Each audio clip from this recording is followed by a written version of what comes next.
সেহরি খাওয়ার ফজিলত।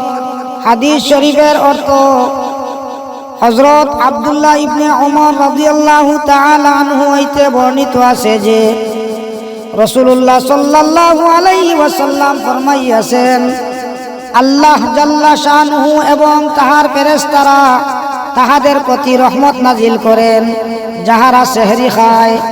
কায়দা, রোজার বরকতের মাধ্যমে মহান আল্লাহ পাক পরওয়ারদিগার আলম রোজাদারের উপর বিরাট ইহসান এবং অনুগ্রহ করিয়াছেন।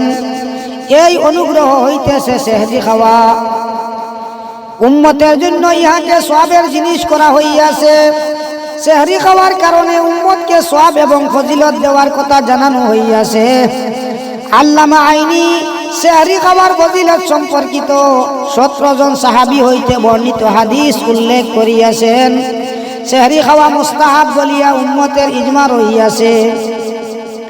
শারীরিক দুর্বলতার কারণে বহু লোক এই বিরাট সওয়াব হইতে বঞ্চিত থাকেন। বহু লোক তারাবির নামাজ আদায়ের পর পানাহার করিয়া শুইয়া পড়েন, ফলে তাহারা সেহরি খাওয়ার সওয়াব হইতে বঞ্চিত হন।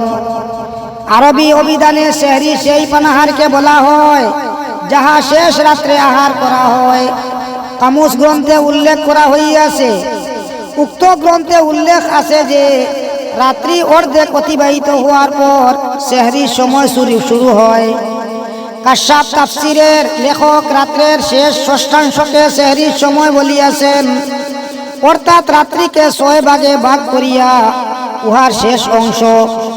সূর্যাস্ত হইতে সূর্যোদয় পর্যন্ত 12 ঘন্টা হিসাব করা হইলে শেষ 2 ঘন্টা হইতেছে সেহরির সময়। এই সময়ের মধ্যে ও শেষ দিকে খাওয়া উত্তম, তবে এটা এতটা দেরি করা যাইবে না যে রোজা সন্দেহজনক হইয়া পড়ে। বহু সংখ্যক হাদিসে সেহরির ফজিলত বর্ণনা করা হইয়াছে। আল্লাহ পাক পরওয়ারদিগার আলমে আমরা সঠিক সময় সেহরি খাওয়ার তৌফিক দান করুন। আমিন।